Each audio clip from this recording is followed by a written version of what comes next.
அற்புதங்கள் செய்கிறவர் என்றும் நமக்குள் வசிக்கிறார்.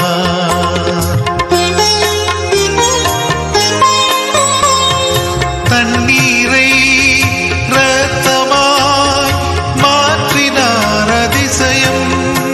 எகிப்து தண்ணீரை இரத்தமாய் மாற்றினார் அதிசயம். வெறும் தண்ணீரை திராட்சை ரசமாய் மாற்றினார் அதிசயம். வெறும் தண்ணீரை திராட்சை ரசமாய் மாற்றினார் அதிசயம்.